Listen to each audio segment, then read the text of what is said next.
அனைவருக்கும் வணக்கம். இந்த பகுதியில் தொழில் அமைப்பு சார்ந்த வகையில் ஜோதிடத்தை தொழிலாக பண்ணலாமா, நம்மக்கிட்ட நிறைய பேர் பலன் பார்க்குற போது ஜோதிடத்தை நான் தொழிலாக பண்ணலாமா, ஜோதிடம் எனக்கு வருமா, படிக்கலாமா, இந்த மாதிரியான கேள்விகள் எல்லாமே கேட்குறீங்க.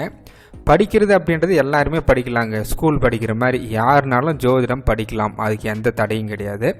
அதை நம்ம தொழிலாக செய்ய முடியுமா, தொழிலாக அதை செஞ்சு அது மூலம் ஒரு பொருளாதார பண வரவை நம்ம ஈட்ட முடியுமா அப்படின்னா அதுக்கு ஜாதகப்படி கொடுப்பனை இருந்தால் தான் நம்ம செய்ய முடியும். இப்போ ஒருத்தர் ஜோதிட தொழில் செய்யணும் அப்படின்னா ஃபஸ்ட்டு தொழில் அப்படின்னாலே நம்ம 10ஆம் பாவத்தை தான் எடுத்து பேசுவோம். ஆய்வுக்காக இந்த ஜாதகத்தை பார்த்துக்குங்க. 10ஆம் பாவ உபநட்சத்திரம் நின்ற நட்சத்திரம் 2, 6, 10, 11 இந்த வீட்டில் குறிக்காட்டுச்சுன்னா அந்த ஜாதகரால் தொழில் செய்ய முடியும். இதை நம்ம பல டைம் பேசிட்டோம். அப்போ எது போன்ற தொழில் அப்படின்றதுக்கு 10ஆம் பாவத்தோடைய உபநட்சத்திரம் தாங்க பதில் சொல்லும்.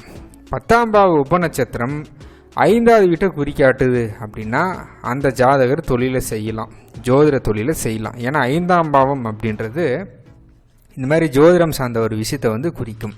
இதுக்கு காரக கிரகத்தை கொஞ்சம் லிங்க் பண்ணிக்கணுங்க. காரக கிரகம் எது ஜோதிடத்துக்கு அப்படின்னா ஃபஸ்ட்டு விஷயம் காரக கிரகம் புதன். இதை முதன்மையாக ஜோதிடத்தை குறிக்கக்கூடியது.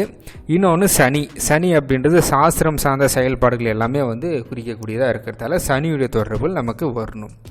இப்போ இந்த ஜாதகத்தில் நீங்களே பார்த்துங்க. 10ஆம் பாவத்துடைய உபநட்சத்திரம் சுக்கரனாக இருக்குது. இந்த சுக்கரன் ஜாதகப்படி எங்கே இருக்குது அப்படின்னு பார்த்தோம்னா இந்த இடத்துல விழுந்துருக்குதுங்க. எங்கன்னா 5ஆம் பாவத்துக்குள்ளே டெபாசிட் ஆகிருக்குது. 10ஆம் பாவ உபநட்சத்திரம் 5ஆம் பாவத்துக்குள்ளே டெபாசிட் ஆகிருக்குது. நீங்கள் சுக்கரனுடைய குறிக்காட்டி எடுத்தோம்னா 3, 5, 8, 11, 12 இந்த வீட்டிலுடைய தொடர்புகள் இருக்குது. அதில் பர்டிகுலராக 5வது வீட்டு தொடர்புகள் வந்துடுச்சு. அப்போ 10ஆம் பாவ உபநட்சத்திரம் 5வது வீட்டை குறிக்காட்டுறதாலையும் அந்த உபநட்சத்திரன்ற சொல்லக்கூடிய சுக்கரன்ற கிரகம் புதன் கூட க்ளோஸ் கன்ஜெக்ஷனில் இருக்குது. அதை கொஞ்சம் பார்த்துங்க. இதுதான் நம்ம டிகிரி சுத்தமாக பார்க்கணும் அப்படின்றது. சுக்கரன் 16 டிகிரிலையும் புதன் 17 டிகிரியில் இருக்கிறதால அந்த சுக்கரன் கொஞ்சம் புதனுடைய காரகத்துவத்தையும் தனக்குள்ளே எடுத்து செயல்படுத்துவார் அப்படின்றது அதில் இருக்கக்கூடிய லாஜிக்கான ஒரு விஷயங்க. எனவே எந்த ஜாதகருக்கு 10வது வீட்டு உபநட்சத்திரம் 5வது வீட்டை குறிக்காட்டி புதன் மற்றும் சனி இந்த 2 கிரகத்துடைய தொடர்புகள் ஏற்படுத்தினா அந்த ஜாதகர் தொழில் முறையாக ஜோதிடத்தை செயல்படுத்தலாம். இது முதல் விஷயம். இதில் ராகு அப்படின்ற ஒரு கிரகத்தோட தொடர்பு 3ஆம் பாவத்துடைய தொடர்புகள் புதனுடைய தொடர்புகள்லாம் உள்ளே வருது.